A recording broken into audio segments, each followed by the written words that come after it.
Bakit? Pardon. Para bang iha, nung last time na kini-question kita, you were very, very confident. Ngayon, parang tentative yung mga sagot nyo sa akin. May know why? Nung last time, very, very confident kang sumasagot sa aking mga katanungan. Ngayon, very tentative ka and very, very careful ang pagsagot mo sa akin. May know the reason why?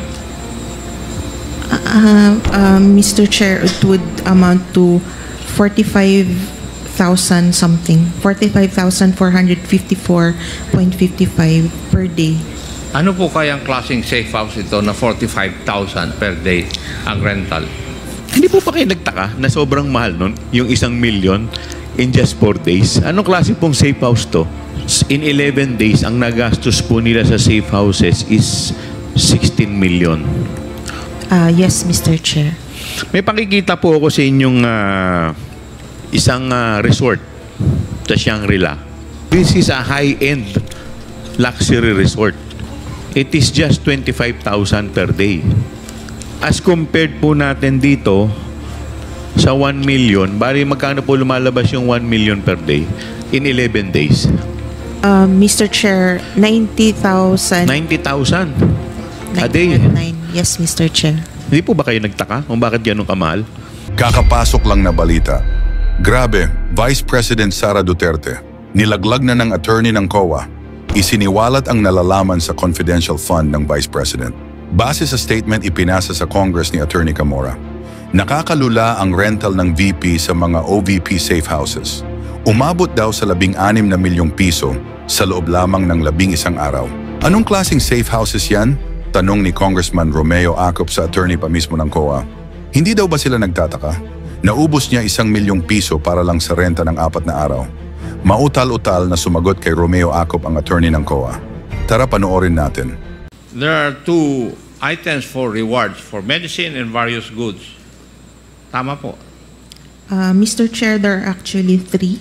3? It's payment of reward medicines, and payment of reward various goods. What would be the amount allotted for each of the 3? Based on the documentary evidence of payment, for payment of reward, it was 10,050,000. For medicines yun? For reward lang. For reward lang. 10 million? 50,000. Okay.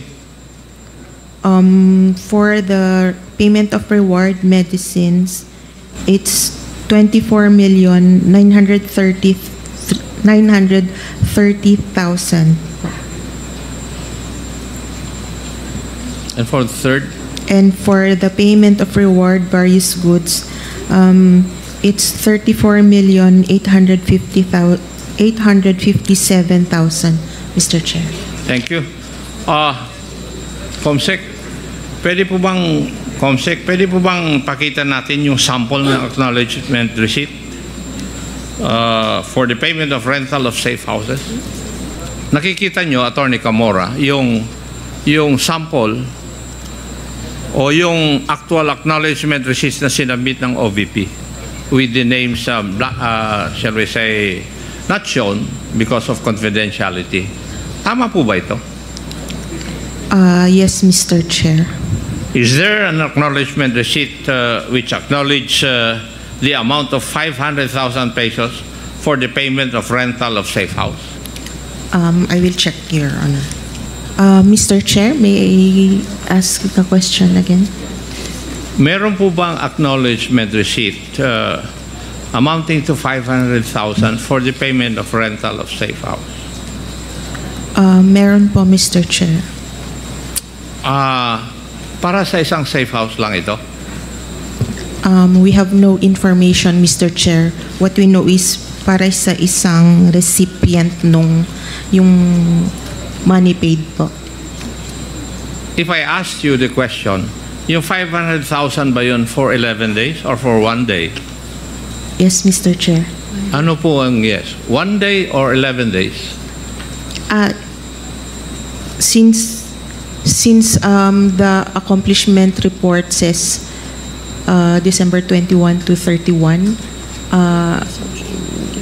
we think it's 11 days. For 11 days? Yes, Mr. Chair. for a single safe house? We have no information on how many safe houses that 500,000 was spent on, Mr. Chair. Sabi nyo kanina, rental of safe houses in the amount of 16M with 34 acknowledgement receipts. Is it logical for me to conclude na 34 safe houses ito? Mr. Chair, it just means that 34 people were paid for rental supplies, but we have Hindi, no... rental of safe houses. Hindi po rental of supplies. Sorry, Mr. Chair. Bakit? Pardon. Para bang nung last time na question kita, you were very, very confident. Ngayon, parang tentative yung mga sagot nyo sa akin. May I know why? Nung last time, very, very confident kang sumasagot sa aking mga katanungan. Ngayon, very tentative ka and very, very careful ang pagsagot mo sa akin. May I know the reason why? There's no reason, Mr. Chair. There's no change? Hindi mo mapapansin yun. Ako ang nakakapansin kasi ako nagtanong sa iyo last time. At ako pa rin ang nagtatanong sa iyo ngayon. And I noticed that change. Now, yung 34 acknowledgement receipts given by 34 persons, hindi ba nangangulugan yung 34 na safe houses yon? Yes, sir. There's information that one receipt may pertain to one safe house. Safe house, okay. So, if I asked you, yung receipt na amounting to 500,000 for the payment of rental of safe house, would it be logical for me to conclude that this is for one safe house for 11 days? Yes, Mr. Chair. Para sa 11 days, yung 500,000 para sa isang safe house. Yes, Mr. Chair. Now, if I asked you, how much would that be per day para sa isang safe house? Mr. Chair, it would amount to 45,000 something. 45,454.55 per day. 45,000 Yes, Mr. Chair. per day. Ano po kayang klaseng safe house ito na 45,000 per day ang rental? Samantalang yung mga ibang magagandang lugar, mas mura pa kaysa rito sa 45,000. Could you give us an idea of that? Mr. Chair, we do not have information on the safe houses. What do you say? You do not have any information about the safe houses? Since you were asking po, Hindi nyo alam kung high class na safe house? no information, Mr. You Chair. do not. Kasi nakapagtataka lang po na ang safe house per day would be rented with 45,000 for one safe house. Di po ba? Hindi kayo nagtataka?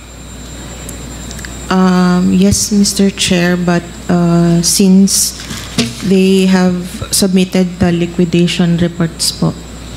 So, as long as an agency would submit yung mga receipts or acknowledgement receipts in their liquidation of the amount, wala na po kayong, you do not have the, shall we say, the wherewithal or the jurisdiction to find out whether the expenditures are reasonable or true? Are you trying to tell us that? It's more on the submission of the... It's more on compliance Yes, with the Mr. requirement. Chair. Yun lang. Yes, Mr. Chair. And you are supposed to be the guardian of the use of public funds. Mr. Chair, one of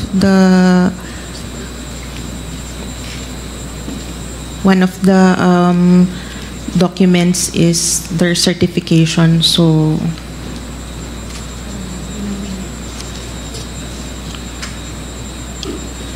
So, yun, that we is re- enough. Yes, Mr. Chair. And you do not determine whether it's reasonable or true. Since it is compliance, we often do not. Okay. Yung pong pag-comply ng Office of the Vice President, as you have stated a while ago, in accordance doon sa joint circular, yung the amount of 125 million. So, ang ibig niyo pong sabihin, nag-submit yung Office of the Vice President ng liquidation report, physical and financial plan, documentary evidence of payment, at saka accomplishment report. Okay na po sa inyo yun? We still review the documents reported, Mr. Chair. And what is your objective when you review the documents? Whether, ano po ang tinitingnan nyo sa dokumento? Whether compliant po siya, Mr. Chair, sa requirements under Kaya nga, the joint circular. tinignan nyo lang kung yung documents would comply with the joint circular.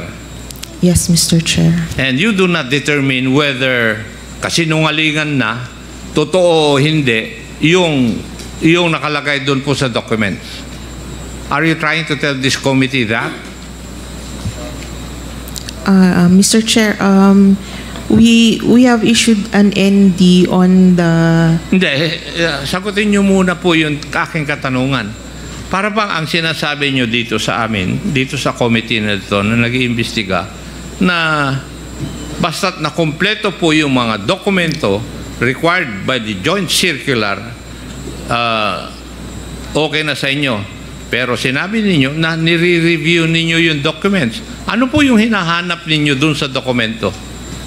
Na it is also in accordance with form and substance? Ganun po ba?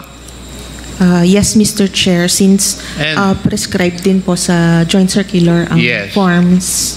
And you do not determine whether kasinungalingan, may katotohanan? Yun nakalagay po doon? We check the certification as long as the certification is there, Mr. Hindi Chair. naman po nyo sinasagot sa katanungan ko eh. Doon sa pagre-review ninyo, hindi kasali na i-review ninyo kung pwedeng totoo yung nilalagay doon o hindi.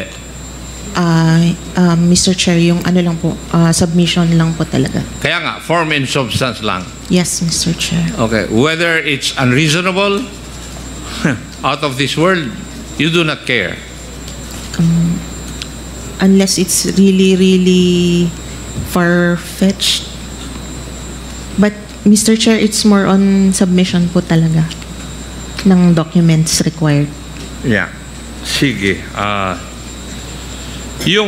I would just like to state na in the last hearing, you confirmed that the liquidation report, all the documents supposed to be submitted in accordance with the joint circular, for the amount of 125 million, nakalagay doon yung 14 million for the purchase of information, pero walang detalye. Ano yung mga impormasyon na yon? Or it does not even show how important those informations were. Worth 14 million, yung 35 million for supplies na ginamit in 11 days. Hindi po katakataka yun?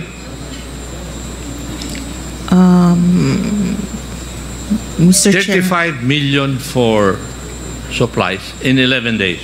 Hindi po kayo nagtaka doon? As long as they submitted po the wala nga mangyayari sa atin. acknowledgement receipts. So long as they submit the acknowledgement receipts. Yes, Mr. Chair. Okay. Further, Mr. Chair, yung accomplishment report, it does not require further details po. And it is the only form under the joint circular. Okay. Hindi which ko na they are po required. tinatong. Kasi kung ganito po yung inyong patakaran, wala nga po kayong mababantayan. Di po ba? Mr. Chair, kaya po meron po silang certification yung head of agency. Pero may certification na, but you do not even determine whether the contents of the certification are reasonable or not. Whether they are true or not. You do not determine that. Yes, Mr. Chair, given the Yes. nature of the fund po. Yeah. Kagaya ng 40 million for medical and food aid, ilang kayang informant ang ginamot, ang binigyan ng gamot in 11 days? 35 million. Hindi po kayo nagtataka? For supplies po, Yes. Hindi po ba? Ang there report were nyo kanina 69 for recipients. medical and food aid, 40 million. Di po ba? Yes, Mr. Chair. Yes. And for 11 days to be spent for medicine, medical aid. Hindi kayo nagtataka? Paano na-spend yun in 11 days? 5 of which are holidays. Mr. Chair, given the nature of the fund, that it's confidential. Doon po kayo bumabalik dun sa nature of the fund palagi eh. Yun Otherwise, ang napapansin Mr. ko Chair, na doon kayo nagko-cover. Pero definitely, your job is to see to it that public funds are spent properly. I asked you that. Yes, Mr. Chair. Yes. Now, may I ask you, personally, are you safeguarding the expenditure of public funds insofar as your job is concerned? I would like to think so, sir. Yes. You would like to think so. Okay. Wala nga tayong kuwan mangyayari. In other words, we can, or the COA relies only on the documentary evidence of payment, mainly. Tama po. Yes, Mr. Chair. Yun lang ang pasehan ninyo. Yes, Mr. And Chair. yung documentary evidence of payment, whether it is a lie, a truth, reasonable or unreasonable, you do not care. That is what you're trying to tell us. It is, since it's just compliance, sir. Kaya nga, in other words, para pang ang sinasabi nyo sa akin, I do not know how my other colleagues would take that, pero parang ministerial na lang yung trabaho nyo pala. If we read through the Yes. joint circular. That is what you're trying to tell me. Okay? Ministerial lang pala yung trabaho ninyo. Masarap na trabaho yan, ah. Di po ba?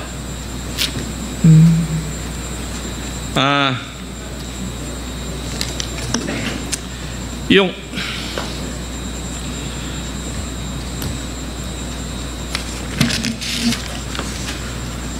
pagtignan natin ang liquidation report, ang nakalagay lang dito ay ginastos ng Office of the Vice President the amount of 125 million from December 21 to 31, 2022 or 11 days.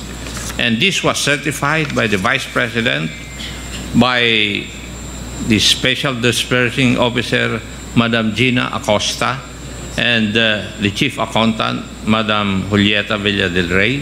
Would that be correct? Yes, Mr. Chair.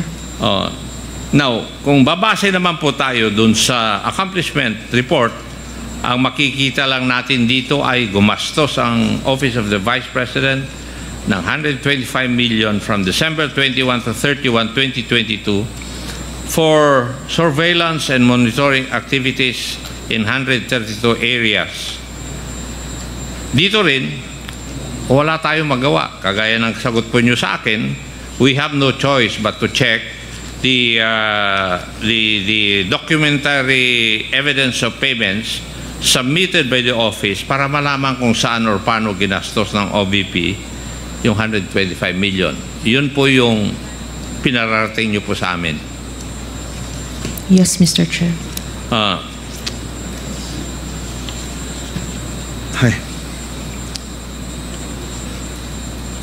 So, yung titignan po natin talaga is yung pinakita natin na acknowledgement receipt, ganyan lang talaga ang format.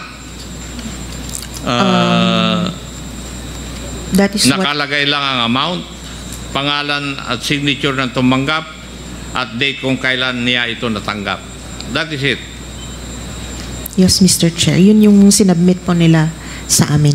And COA does not try to determine kung sino man yung taong yun, existing ba siya o hindi. You do not. No, Mr. Chair. No, thank you. Para lang for my information. So, you do not have any means or you do not exert any means para ma-determine kung totoo yung mga nakalagay sa acknowledgement receipt. You just take it hook, line, and sinker na totoo po yun.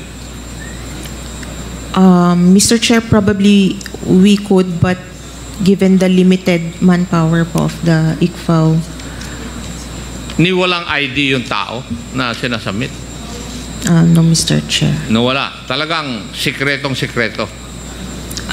What was submitted to us, that is what we audit, Mr. Chair. Okay. Pwede ko rin ba i-conclude na walang paraan ang COA para malaman kung gagawa-gawa lang acknowledgement receipts na ito? If we base it on the joint circular, it is no. Pakisagot niyo po yung aking katanungan. Hindi ko po tinatanong yung tungkol sa joint circular or whatever. Ang katanungan ko po wala pong paraan na magagawa ang COA para malaman kung gawa-gawa lang ang mga acknowledgement receipts na sinubmit. Would my statement be correct? Yes, Mr. Chair. I beg your pardon? Tama? Tama po. Okay. Sa madaling salita, kahit na sabihin natin hindi naman talaga natanggap ng isang tao yung amount of 500,000 for the payment of the safe houses, kagaya na nakalagay kanina, hindi talaga sinusuri ng COA ito. Talagang hindi kasama sa inyong job description na suriin ito. In spite of the fact na sinabi nyo kanina na nire-review nyo naman yung mga dokumentong ito. Tama? Yes, Mr. Chair. Yes. Actually, hindi ito ang aking pinagkakabahala Kung tutuusin natin, at least, kung nakalagay dyan, Juan de la Cruz ang full name, pero may nakikita akong acknowledgement receipt sa mga sinabmit po ninyo na initials lang ang nakalagay. Instead na, for example, Juan de la Cruz, J. Cruz lang ang nakalagay na tumanggap ng amount of 500,000 for the payment of safe houses mula sa Office of the Vice President. Kung ganitong proof lang ang papasa na sa COA, wala na talaga kayong paraan para matanong yung taong tumanggap ng pera. Di po ba? Yes, Mr. Chair. It is really yung pag sa Intel and Confif Fund po. There's no verification. Also, even if we have means right now, yung manpower po ng ICFAO cannot handle if alone itong si OVP, we cannot verify all those people, and we audit all confidential and intelligence funds for the whole country. So, hindi po kaya for now, Mr. Chair. You did not find it, shall we say, unusual for an amount or the amount of 125 million ay magamit po sa 11 days? Well, personally, malaki nga po siya, but Hindi. Personally, sinabi mo. yes po. personally, you find it unusual? It could be na medyo malaki nga po yung amount. And wala kang ginawa? Since You they've, found it unusual and yet wala kang ginawa? since they've submitted all the requirements under the joint circular, Tama na. okay na po, Mr. Chair. Thank you, Mr. Chair. Marami pong salamat, Madam Kawa. Thank you, Mr. Chair. Congressman Akop. Ako po yung susunod na Mr. Chair. magtatanong. Susundutin ko lang po yung line of questioning ni Congressman Akop. Attorney Camora, pasensya na po kayo. Kayo po uli ang matatanong ko po.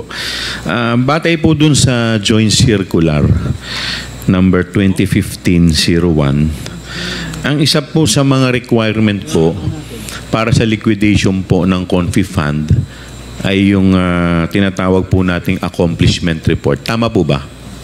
Yes, Mr. Chair. Okay. Pwede po bang pakita po dito yung accomplishment report sa ating TV? Yan, ito po. Yan po yung ito po yung accomplishment report. So ang laman po ng accomplishment report, makikita po natin dito, nakalagay po dyan yung period covered.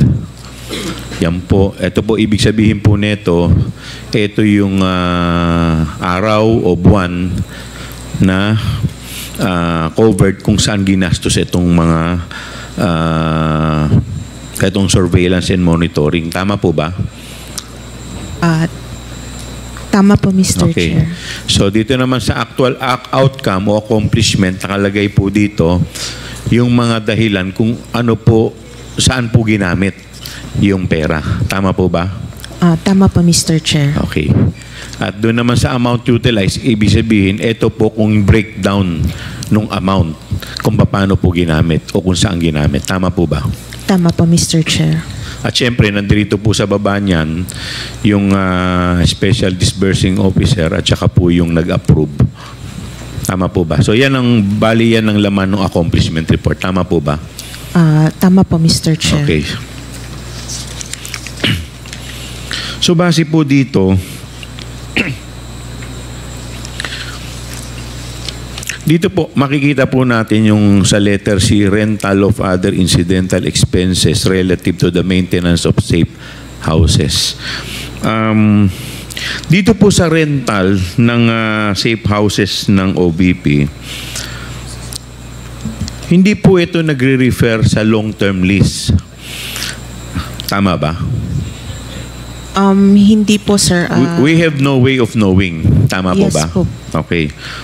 Basta't ang itong list na to naka-pertain lang doon sa period covered, which is yung December 21 to December 31. Tama po ba? Yes, Mr. Chair. So ibig sabihin, ito nakalagay po dyan na 16 million, ito lang po yung covered niya. Yung December 21 up to December 31. Yes, Mr. Chair. Okay. Yun yung time po na... Yun yung time na ginastos itong 16 million. Yes, Mr. Okay po? Chair. Yes, Mr. Okay. Chair.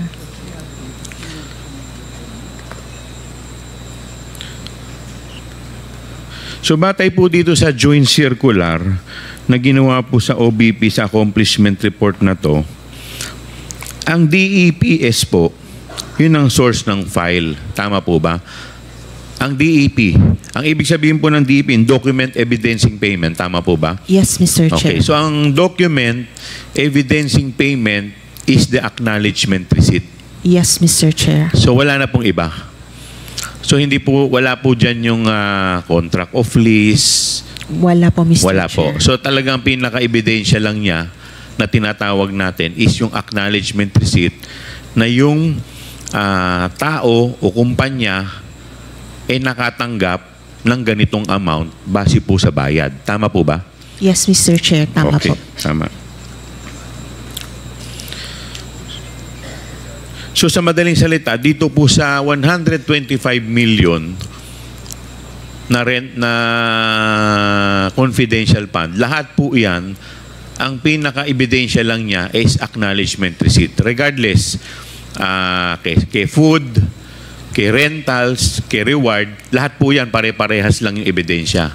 Yes, Mr. Which is Chair. acknowledgement receipt. Tama po ba? Tama po, Mr. Chair. Okay, walang OR, wala lahat. Wala po, Mr. Okay, Chair. tama. Now, punta po tayo dito sa rental ng houses.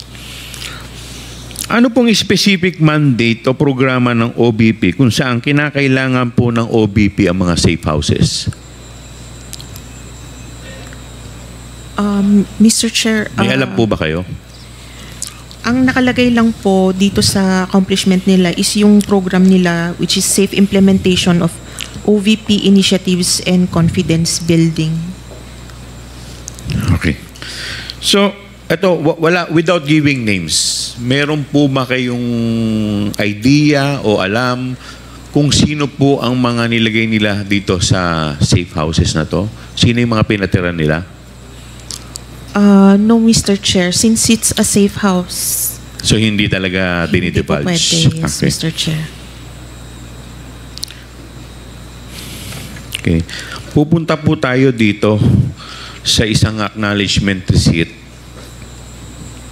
worth 1 million pesos. Napansin ko po dito, wala po dito sa acknowledgement receipt na kahit na anong detalye ng safe house. Hindi po nakalagay kung saan, wala pong lease contract, wala pong kahit na anong detalye except yung name lang po ng owner. Tama po ba? Tama po, Mr. Chair. Okay. At dun sa, at kung mapapansin din po ninyo, whether 1,500,000, 750,000, ang template po nila ay pare-parehas. Yes, Mr. Chair. Okay.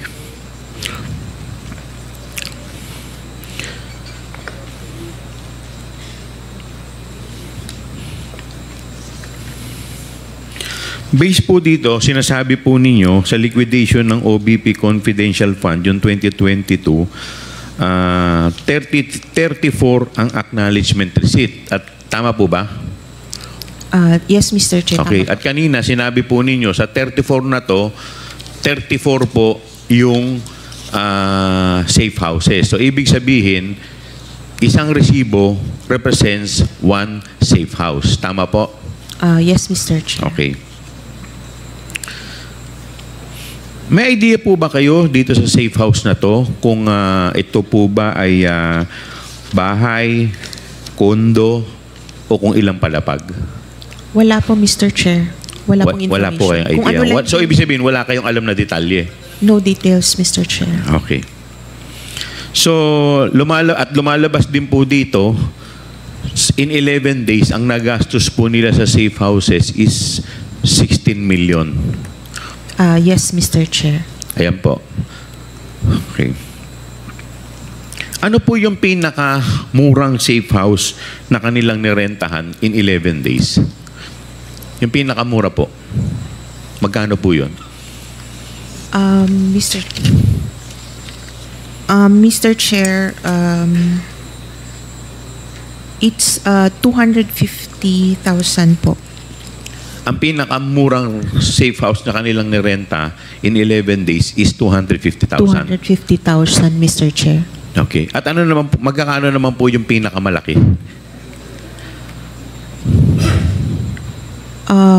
Mr. Chair, meron pong 1 million po, Mr. Chair. Okay.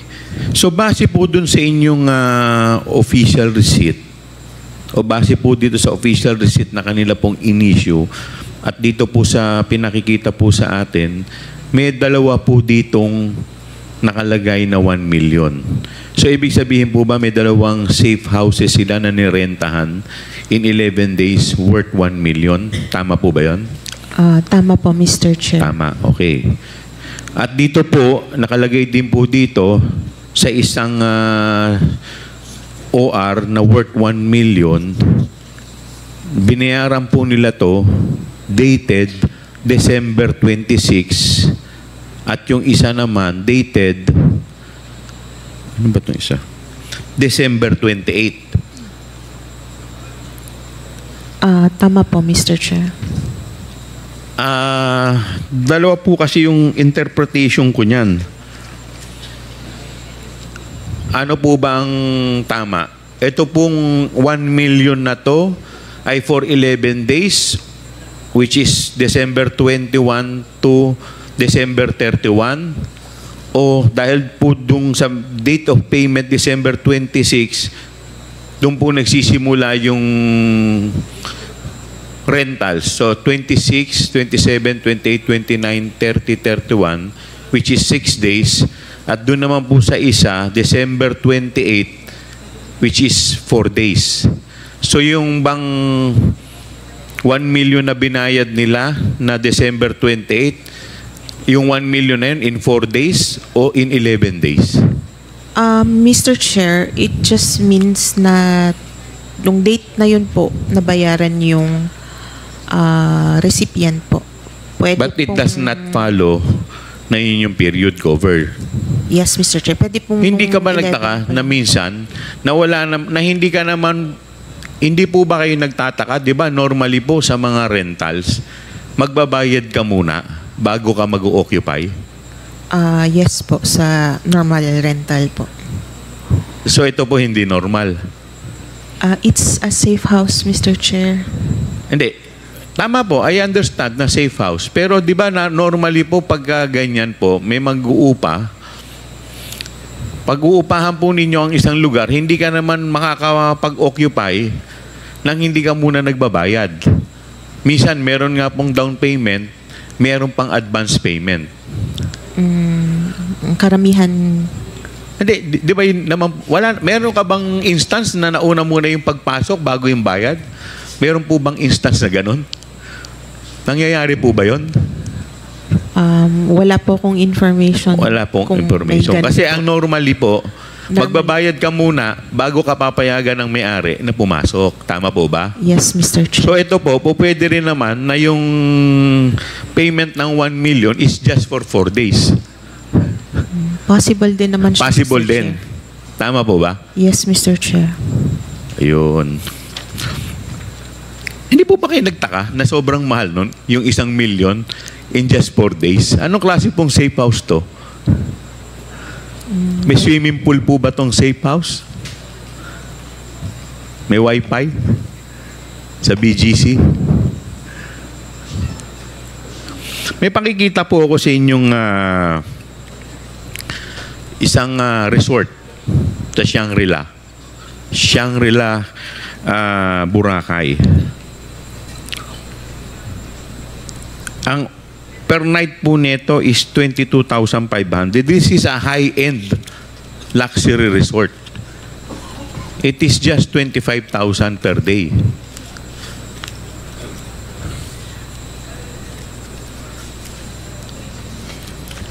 As compared po natin dito sa 1 million, bali magkano po lumalabas yung 1 million per day in 11 days? Magkano po ba yon sa 11 days, yung 1 million?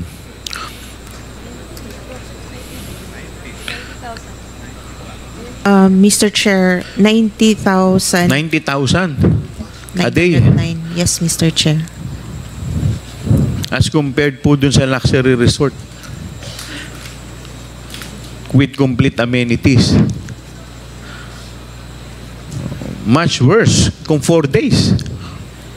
Yung 1 million.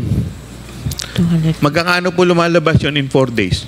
250, Mr. 250,000 per day. Hindi po ba kayo nagtaka kung bakit ganun kamahal? Wala Hindi po naman kayo nagtaka? kaming information kung gaano kalaki building po ba Wala siya, po kayong or- information kung gaano po kalaki yung building. Okay. May papakita pa rin po ako sa inyo. Yung mga condo unit po sa BGC. Yan po. 90,000 per day. 90,000 per month sa BGC Taguig po. Hindi po yan 90,000 per day. That is 90,000 per month ang rental po dyan sa BGC. Ganyan po ba ang itsura nung rest house na narenta? Wala Yun? pong information. Wala po kaming information on the anong wala. klase pong safe house. Alam po ninyo, medyo dapat nung tinitignan po ninyo, nagtaka na kayo sa laki po ng rentals in 11 days eh. 16 million, very glaring na po yun eh. Nung December 28, 2022, ang binayaran po nila sa rentals is worth 2.850 million. Tama po ba? Yung petsang December 28, 2.6 million. At nung December 27, 3.7 at nung December 29. So in just 3 days, nagbayad po sila ng 8.750 million for the rentals. Hindi po ba parang bumili na po sila ng bahay niyan?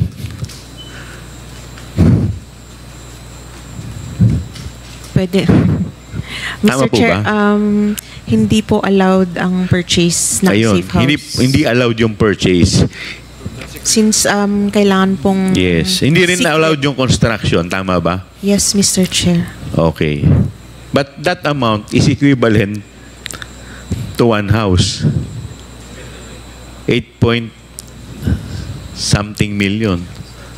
8.7 million. Tama po ba? Lalong-lalo na kung sa probinsya. And we have 30... Ilan to? We have 32 ba to? 32 safe houses. 34 acknowledgement receipt.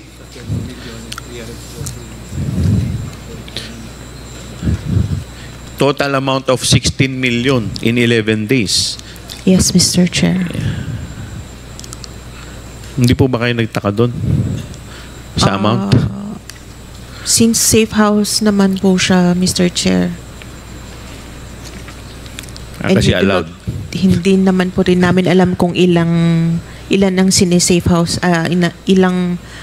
Kasi kanina sinabi po ninyo, one receipt is equivalent to one safe house. Tama po ba? Tama po. Pero kung ilan yung taong ilalagay doon, or kung sino mga yun, wala po kami. Ayan, pupunta po tayo dyan sa taong binabanggit po ninyo. Balik po tayo dun sa accomplishment report. Doon po sa provision of medical and food aid.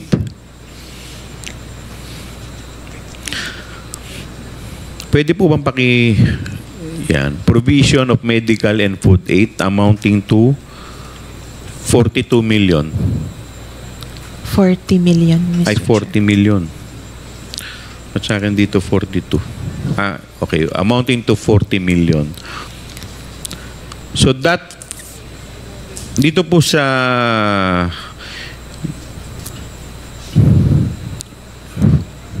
ayan po. Ayan. Dito po sa February 6 to March 29, 2023. Provision of medical and food aid in the amount of 42 million. Ito pong 42 million, ilang araw po ang covered nito? 53 days. Tama po ba? February 6 to March 29. From February 6 to March 29. Ilang days po to? 53? Yes po, Mr. Chair. Okay, 53. So lumalabas po, that is equivalent to 840,000 per day, more or less. Tama po ba? Tama po, Mr. Chair. Okay. Sa isang araw po, gumagastos sila ng 840,000 para po sa pagkain at sa medicine. Ang tanong ko po, ilang informant po ba yung kanilang binibigyan ng gamot at pagkain para makakonsume ka ng 840,000 sa isang araw? Kasi pagpalagay na po natin na 2,000 po ang isang sako, that is equivalent to 420 sacks of rice a day. Mr. Chair, based sa documentary evidence of payment, Pakilakas there po. were 119 recipients po.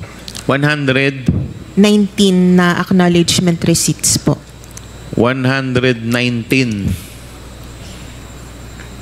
na acknowledgement receipt. So, ibig sabihin nito, 119 na informant? Ang tumanggap po. Ha? Lahat po yun may kumakain, syempre. 119 po na acknowledgement receipts siya, pero wala pong details indicated kung ilang Informants ang kanilang... ilang tao ang nabigyan po, Mr. Chair. Okay. Kasi nakakagulat lang. Kasi sa 840,000 po, parang grabe namang... Sa dami naman pong pinakain nito in a day. At ang dami rin pong nagkasakit. Nagkaroon po ba ng peste dito sa lugar na to para ganun po gumastos ng medicine? So again, dito po sa food and medicine, same DEPS. Ibig sabihin, same din po yung evidence na kanilang inilabas, which is yung acknowledgement receipt. Tama po ba? Tama po, Mr. To justify ito pong purchase of medicine and food. Tama po ba? Tama po, Mr. And Chair. same format. Tama po, Mr. Chair. Same format. Same format for the rentals and same format for the medicine and food. Opo, Mr. Chair. Okay, so pare-parehas po. Now, I will show you the...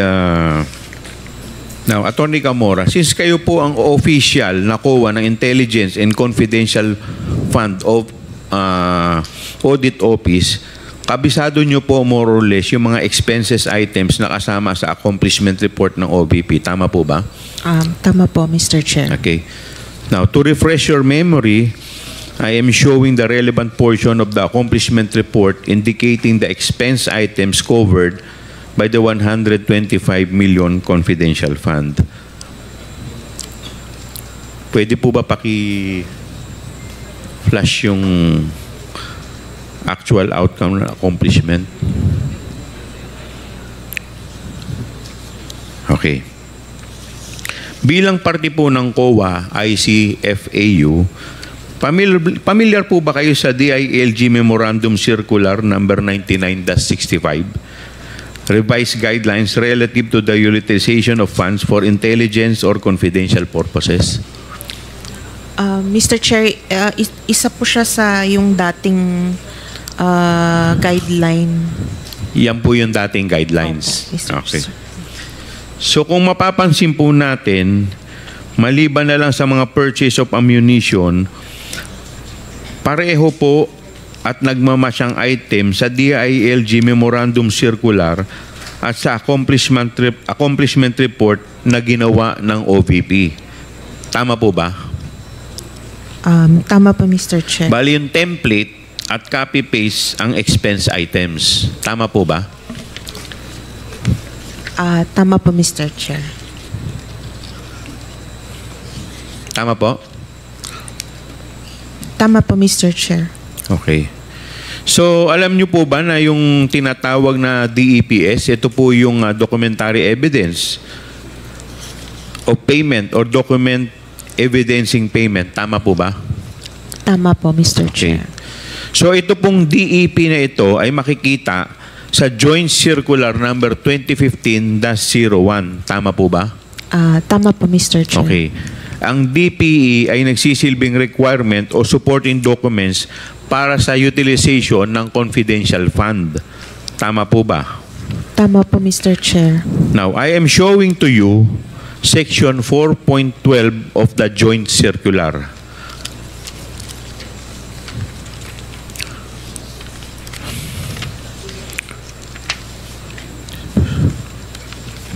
So, nakalagay po dito, disbursement from confidential fund shall be supported with documentary evidence of payment, among others, which shall be submitted to the ICFAU in a sealed envelope signed by SDO. So ito pong DEP ay hindi kasama sa requirement na nakasaad sa DILG Memorandum Circular. Tama po ba? Tama po, Mr. Chair. Okay. Paki-confirm nga po, under sa DILG Memorandum Circular, Documentary Evidence of Payment or DEPS are not required for liquidation of confidential fund? Under the DILG Yes, Memorandum MC po. Circular. Yes, Mr. Chair. So dun sa DILG, yung documentary evidence ng payment hindi nire-require sa liquidation. Nung time na to po na ito ang Yun ang sinusunod. sinusunod. And Okay. this is for LGUs po since DILG. LGUs, tama po ba? Since Okay. DILG po ang... Now, please also confirm that DEPS only became a requirement under the Joint Circular number 2015-01. Yes, Mr. Chair. Okay. In fact, ito pong DEP ay kasama sa mga items na nakapaloob sa certifications na ini-issue ni Special Disbursement Officer Gina Acosta para sa liquidation reports per quarter. Tama po ba? Tama po, Mr. Chair. Okay. Pakikita ko po sa inyo yung certification dated January 10, 2022.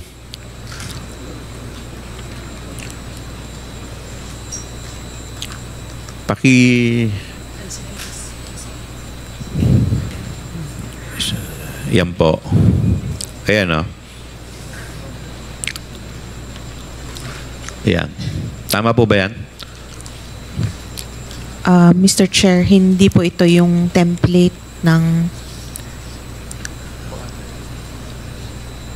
Yan po yung dating January 10, 2020. Ibig sabihin, hindi pa po siya yung OBP. Tama po ba?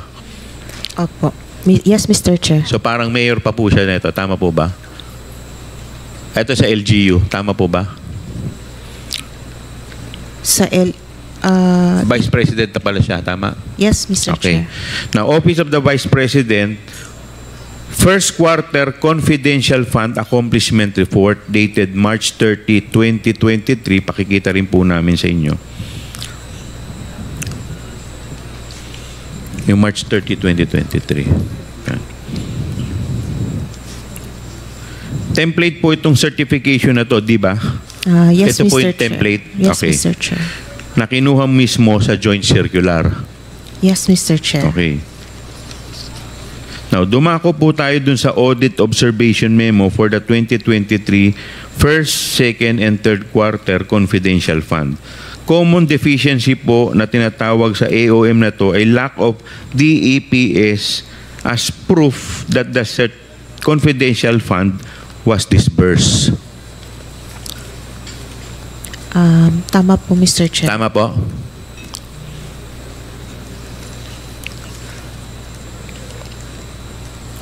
Tama? Tama po, Mr. Chair. Ang rason po kaya kung bakit walang DEPS na inattach ang OBP ay ang ginagamit nilang batayan o standard sa pag-liquidate ng Confi Fund ay yung lumang DILG Memorandum Circular.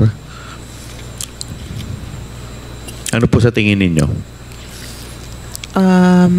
Pwede. Pwede, Mr. Chair, since dati hindi pa po required ang DEPs. So marahil, ito na yung nakasanayan na guidelines ng staff ng OBP sa pagli-liquidate po ng Confi Fund na galing po sa Davao. Tama po ba? Pwede, Pwede. sir. Pwede po, tama? Yes, Mr. Chair. Okay. So, ibig sabihin, kaya po nagkaroon po ng ganyan dahil parang yung nakakagawian po nila dati, yung pa rin ang ina-apply nila sa ngayon. Tama po ba? Tama po, Mr. Chair. Okay, thank you. Yun lang po. Ngayon, ikaw bilang Pilipino, ano ang masasabi mo at reaksyon sa balitang ito? Mag-iwan ka ng komento sa ibaba at atin pong babasahin isa-isa.